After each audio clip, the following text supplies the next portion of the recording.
Meanwhile, while that discussion is taking place, billionaire Elon Musk announced that he is forming a new political party in the United States. It comes after his fallout with Donald Trump over the domestic policy bill.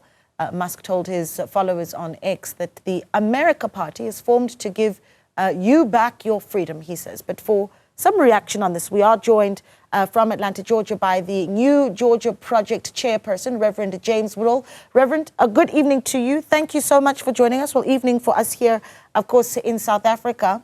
I'm telling you, U.S. politics are just, especially now, right, just being watched by the world in quite a bit of awe, I must add, right? You've got now, and you can imagine from a South African point of view, a South African-born billionaire, Elon Musk, saying he's opening a brand new political party dubbed the America Party. What's your reaction? What's the reaction that you're hearing to that announcement?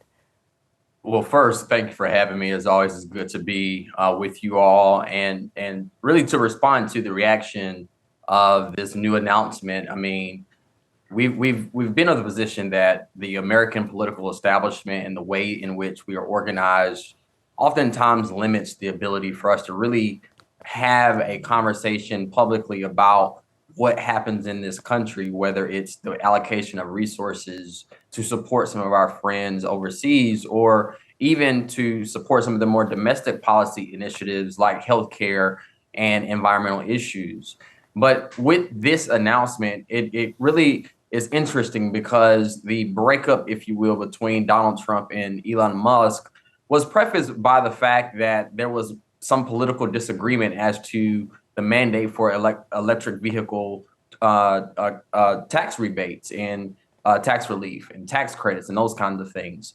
And so when there was that difference of opinion, and then the bill, the big beautiful bill that Donald Trump called, or the president rather has called it that, and the Congress just passed it and he signed it into law, in which there was concern about how much money was actually being put into the bill and how much of the federal deficit would increase by, which I think was about ended up about $3.5 to $4 trillion.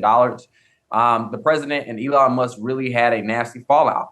And so I don't believe ultimately that Elon Musk has enough political capital or political support to be able to support such a non-novel idea. However, I do think there are enough interested persons who would have very much so interest in seeing a third party exist that's both viable and can actually have a say in politics as we know it. Yeah, what for me really stands out is some of the wording that's being used, right? I mean, you've got, for instance, these announcements that are taking place on social media. I mean, that being what a time to be alive, right? When massive politics is being discussed on social media, and then of course you've got President Donald Trump calling this announcement ridiculous. I mean, what do you make of the tone of the language that's being exchanged by two individuals that at some point seemed inseparable?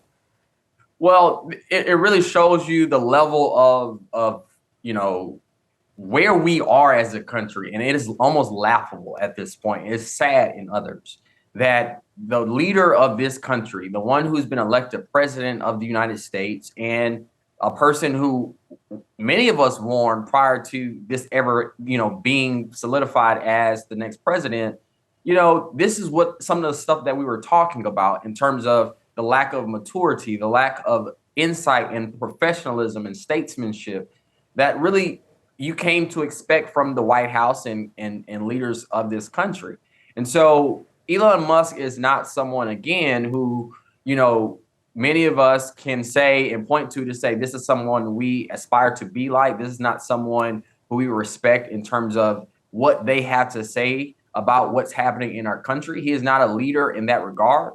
And quite frankly, even President Donald Trump, there are many people who support him. Obviously, he's the elected president of the United States. However, there is also a level of distrust as it relates to what he says, and he being the president.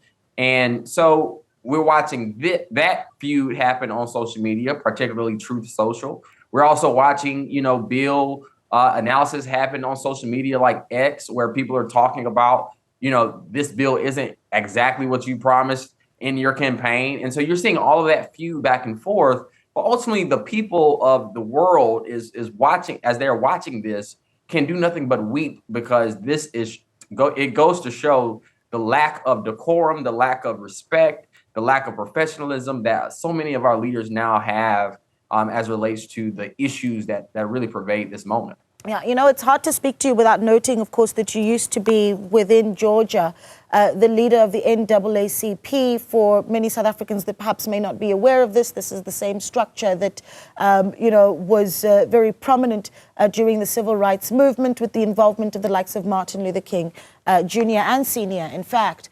And so I bring that up because I do want to bring in the race relations and what that tone feels and sounds like right now in the US, when here in South Africa over the past few months, the interactions with the US and certainly with Trump have been whether or not there is a white genocide in South Africa, right? I mean, that debate seemingly, having dwindled down a bit, but race relations and what they're looking like under this MAGA that seems to be changing really, really quickly.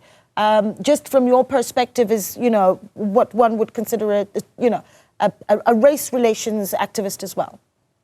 For sure. So when you think about what's happening in South Africa and how it relates to what's happening here in this country, I mean, the Supreme Court of the United States just gave this administration the ability to essentially send people who are not from countries like Sudan, or in some instances even South Africa, the ability to deport them to countries that they've never been to, right? And so when you think about race relations, there's a huge emphasis right now on deportations, and a lot of folks are paying attention to Mexico and the United States, but there's also conversations about what's happening as it relates to Nigeria and Sudan and South Africa. And so that was at the height of Elon Musk and Donald Trump's relationship, when that emphasis on, oh, now there's a genocide happening in South Africa coming from the president himself. But that was also an influence by Elon Musk, as opposed to, an analysis that says human rights experts are identifying that there's a human rights crisis, like as we're seeing in Gaza, but we're not seeing that same level of import in the level of emphasis as it relates to South Africa. And so we're seeing political pawns, if you will, kind of put their hands on situations that are near and dear to them, because again, Elon Musk being from South Africa, that's something that's near and dear to him. However, that has a role in what's happening here in this country, because now we have institutions like the Immigration and Customs Enforcement, which we know here in this country to be ICE, which is a law enforcement agency, literally snatching babies, snatching kids, snatching families, and putting them into cages and then sending them off to countries, oftentimes in an undeveloped world, where they have no contact to the outside world in terms of their family and their friends and their community. And so that's the level of chaos and vitriol that we're watching and we're seeing. But we also remain very vigilant, because those of us who are community oriented and focused on ensuring that people have the services that they need, that's the level of work that is required of us in this moment. And that's the one we will continue to do. Yeah. Reverend James Woodall, always a pleasure chatting to you, and thank you so much for speaking to us. Reverend James Woodall is, of course, chairperson of the New Georgia Project, speaking to us from Atlanta, Georgia, in the United States.